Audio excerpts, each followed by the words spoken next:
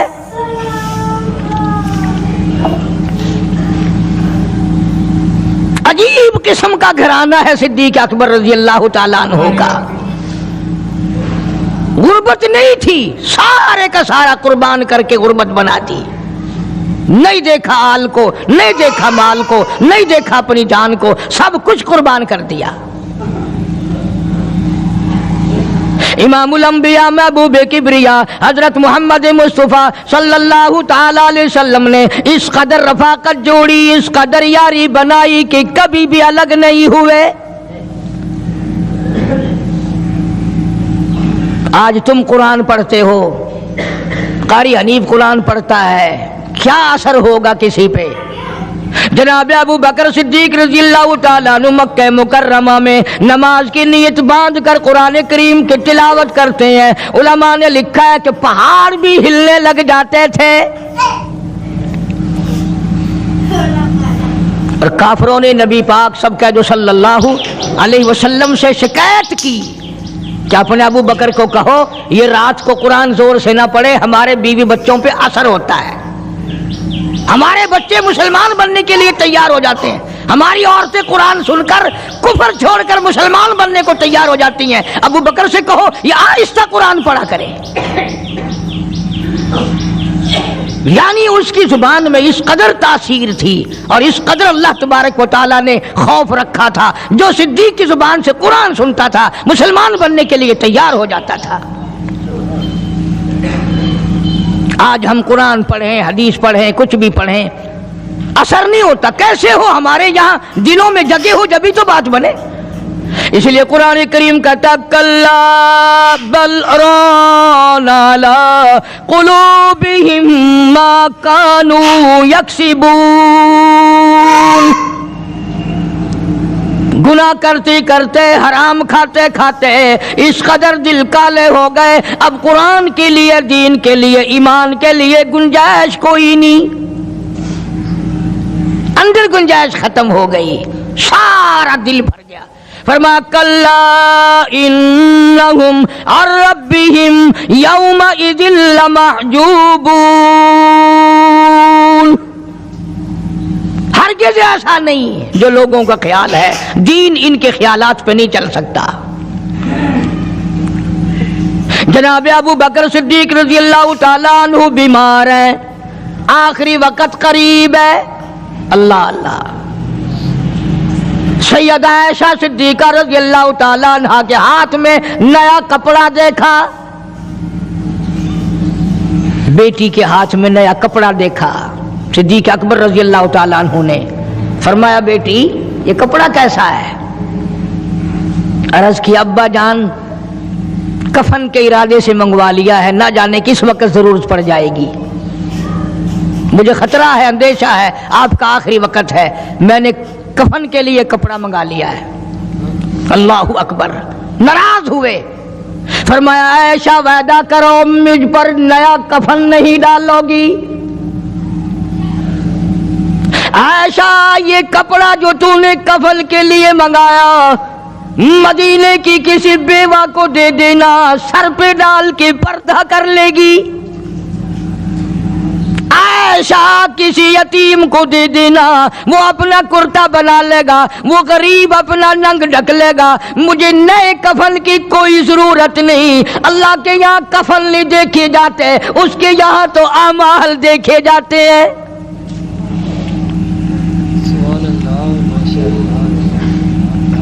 حضرت عائشہ رضی اللہ تعالی عنہ نے اصرار کر دیا، ابا اجازت دے دو، اب تو میں نے منگا لیا ہے، اب تو میں نے منگا لیا ہے، دنیا کیا کہے گی؟ وقت کا حکمراں، وقت کا بادشاہ، نبی کا جانشین کو کفن بھی نہیں ملا۔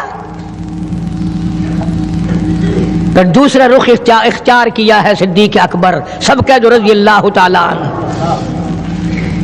فرمایا عائشہ او میری بیٹی، نبی کریم صلی اللہ تعالی علیہ وسلم کا آخری وقت تیری گود میں آیا، تیرے سامنے آیا، تو نے آقا مدنی صلی اللہ علیہ وسلم کا آخری وقت دیکھا۔ حضرت عائشہ رونے لگی، ہاں میں نے دیکھا، سب کچھ مجھے معلوم ہے، پر اے عائشہ شہنشاہ کائنات کا کفن بتا۔ اس مدنی کریم صلی اللہ علیہ وسلم کا، دو جہان کے بادشاہ کا، یتیموں کے وارث کا، بیواؤں کے سہارے کا، دو جہان کے سردار، دو جہان کی رحمت حضرت محمد کریم صلی اللہ علیہ وسلم کا کفن بتا۔ حضرت عائشہ رونے لگی، عرض کی ابا جان، جن کپڑوں میں سرکار اس دنیا سے تشریف لے گئے ان کپڑوں میں 12 پیوند تھے، 12 ٹاکیاں تھی۔ فرمایا عائشہ پھر تیرا کیا خیال ہے، میرا محبوب ٹاکیوں میں گیا ہو میں نئے پہن کے جاؤں؟ جن کپڑوں میں میری وفات ہو یہی میرے کفن میں استعمال کرنا، یہی کپڑے مجھے کفن میں دے دینا جو میرے جسم پہ ہیں، اس لیے کہ جب میں اپنے آقا سے ملوں گا تو شرمندگی نہ ہو۔ اور آج ذہن یہ ہے کہ میت کے کپڑے کو ہاتھ بھی نہ لگانا، پہننا تو درکنار، ہاتھ لگانے کو تیار نہیں، گھر میں رکھنے کو تیار نہیں، یوں لکڑی سے اٹھا کر پرے پرے پھینکتے ہیں، آگ لگاتے ہیں، نہلانے والے کو دے دیتے ہیں، وہ بھی نہیں پہنتا، یوں ہی گلیوں میں نالیوں میں پھینک جاتا ہے۔ نہ تیرا باپ مرا، جب تجھے نفرت ہے کپڑوں سے، مردہ نوانے والے کا وہ ماما لگتا ہے، وہ کیوں پہنے؟